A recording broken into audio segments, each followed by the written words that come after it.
Hi everybody, thank you all for sending in your questions. I've got them all here in my baby milk tin. So, question number 1. Were you nervous or scared when you made the decision to completely change your life and go and work at Action Africa? I don't know. No, I wasn't. It was because it was such a natural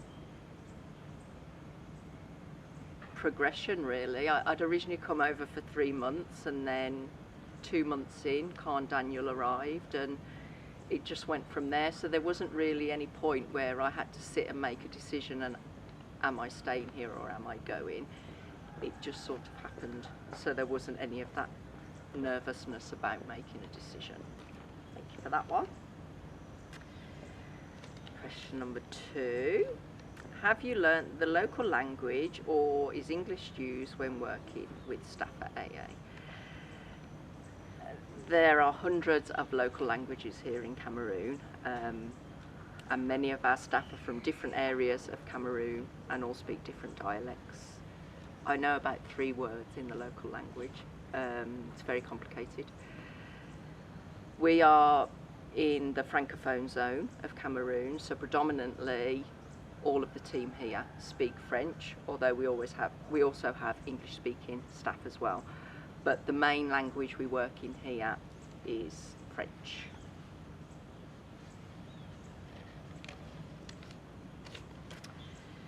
How many primates have you rescued since 2001, and how many do you have in numbers?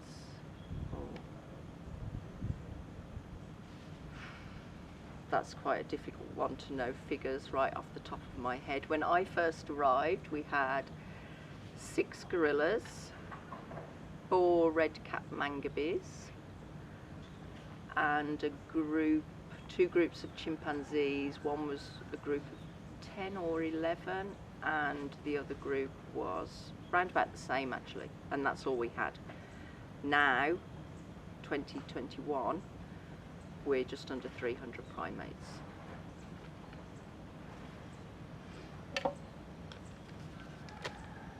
How is Shufai doing, and do you still manage to spend time with him? Shufai's doing really good, and he's now the silverback of his group. So he's the only male with his female family. He's grown, he's huge now, and he's starting to learn how to be a good silverback. The girls are actually starting to listen to him now, whereas before they didn't really take any notice of it. Spend time with him when I'm here in the forest and I'm doing my rounds, and I'll go and sit with them at the enclosure, but to have physical contact with them now, we don't do that now. And Shufai's big enough and he's head of the family, so he has big responsibilities now, but he's doing great. Is the coronavirus pandemic still having an impact on your work? With regards to funding, the pandemic has had a huge impact on the project. It's been difficult to fundraise. We've lost supporters because obviously it's a really difficult time for everyone financially. We're very lucky here in Cameroon that it's not had such an effect as it has on the rest of the world. So we're kind of in our little forest bubble here. We're closed to visitors and volunteers, and it's just the team here. So we're lucky in that respect. But yeah, it's still a difficult time for us as it is for everyone else. If resources allowed it, would you ever consider taking in European American zoo gorillas? As a sanctuary, that's something we wouldn't do. Based here in Cameroon, we have a responsibility for the gorillas and the chimps and the monkeys that live in country. Obviously, we don't ever want to have to take in orphans, but the situation is that we have to. So our responsibility is for those that have been orphaned here in Cameroon.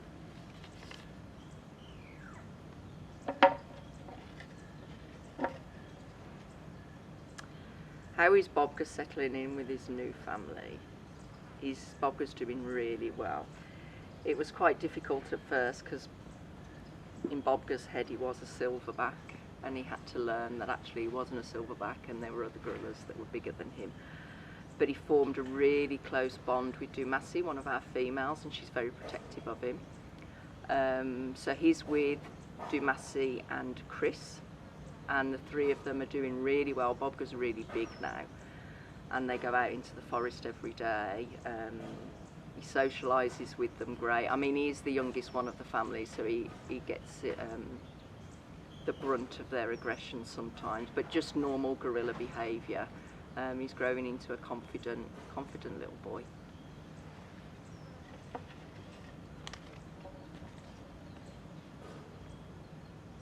We haven't heard of Max since he's moved to your sanctuary with his small group from the zoo in the capital city. Is he still alive today and leading a group there? Yes, Max is still here. He's an old man now, and he's still with his original family that were in the zoo, and he's got a nice forest enclosure, very small group, just him and his girls. But he is an old man now, but he's still head of the group. He's doing really well, so no problems with Max.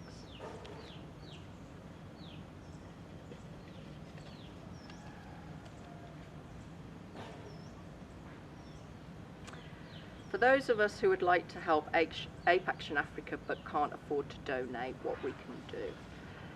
Awareness is great, letting people know what's going on here, about the work we do here in Cameroon, and also fundraising.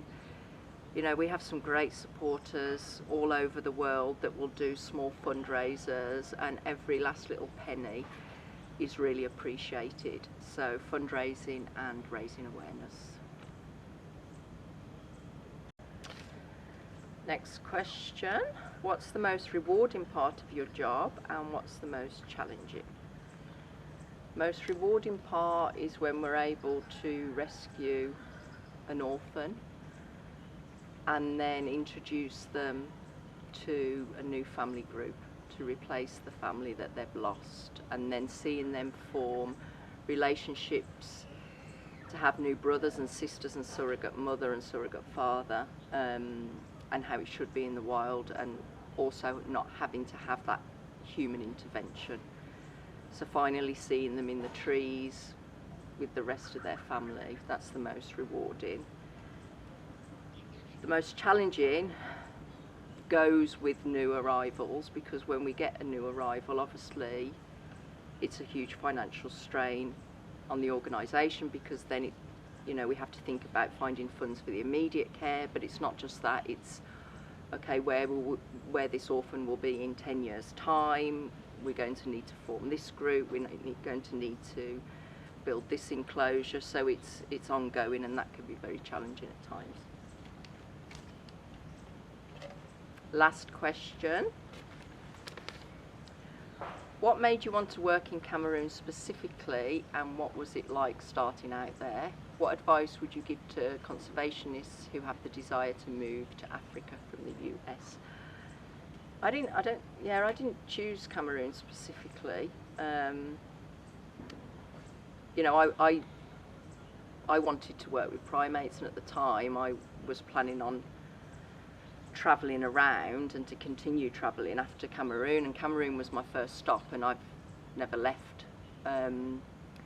Starting out, it was very, very different back then. The organisation was still very young. It was 4 or 5 years old when I arrived, so very different to how it is now. A lot, very basic. We didn't have any of the enclosures that we have here. We didn't have any of the orphans that we have now. So very, very different back then. What advice would you give to conservationists? To volunteer, because that's how I started out. I came out here originally just for 3 months, and the plan was, as I said, was to move around and get experience in other sanctuaries. Obviously that's a bit more challenging at the moment, because with the pandemic you can't travel, and an example of that is our volunteer programme is temporarily closed, but volunteer work is always a great way to start. Questions finished, milk tin empty. Thank you all very much for your questions, and thank you all very much for your support.